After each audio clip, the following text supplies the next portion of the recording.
everybody. Welcome back to another episode of 5-Minute Gaming News, the show that made it another week. Thank you so much. Today in the news, you're welcome, Internet. New Tomb Raider and Deus Ex are on the way. Now, I'm not going to say it was my consistently pestering tweets on Twitter or harassment of Embracer Group to make a new Deus Ex that got this to happen, but there's no evidence saying it wasn't that. Over on GameSpot, they mentioned that this week, as part of Embracer Group's fourth quarter financial report, Embracer Group being the company that bought titles like Tomb Raider and Deus Ex from Square Enix, well, they said they're looking at both sequels and remakes based on all the acquired IP. After the end of the quarter, we further strengthened our development capabilities and IP portfolio by entering into an agreement to acquire Crystal Dynamics, Eidos Montreal, and Square Enix Montreal, including Tomb Raider, Deus Ex, Thief, and Legacy of Kain, and other IPs, Embracer said. The announcement got an overwhelming and positive response.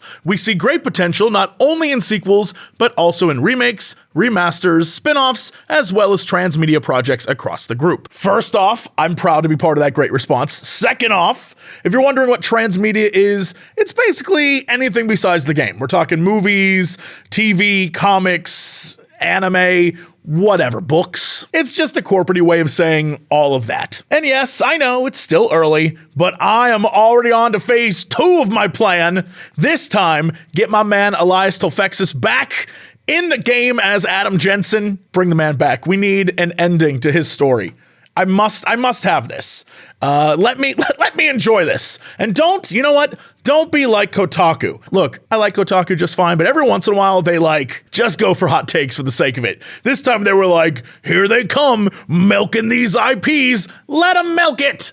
I want that Deus Ex milk. Just let us love the things we enjoy. Speaking of enjoy, I enjoy Final Fantasy quite a bit, and there apparently are some new Final Fantasy trademarks. Over on Gematsu, they note that on May 12th, 3 trademarks were filed for Final Fantasy games. Now, if you're not aware, everyone is hyping up next month in regards to Final Fantasy. A lot of announcements are supposed to be happening, and we're all waiting for Square Enix to give us the goods. But until then, we have these 3 trademarks. The first being Final Fantasy VII Remake Intergrade. This one is already a game, but I guess it could potentially have to do with the Final Fantasy VII 25th anniversary. Maybe it has something to do with that. The next trademark was Labyrinth Striker, but according to the article, it's written in a combining the 2 words way. So instead of Labyrinth Striker in English, it would be Labyrinth Striker, or however you're supposed to say that. And the last trademark was Final Bar Line, which people around the internet are noting that it probably is going to have nothing to do with Tifa or Seventh Heaven. Boo! But instead will be a music game, as Final Bar Line is the last bar line in a musical composition. So with these titles and expected news about Final Fantasy 16 and all sorts of other tidbits, it looks like, potentially, that next month is going to be great for Final Fantasy fans. And fingers crossed, I'm hoping we get some pretty awesome announcements. Speaking of pretty awesome, this is the best segue he's gonna get. It's time for your Kren Minute.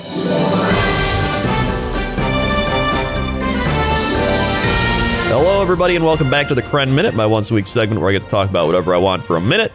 This week, I'm not in the newsroom again. I forgot, but next week I'll be back in the newsroom as long as I don't forget again.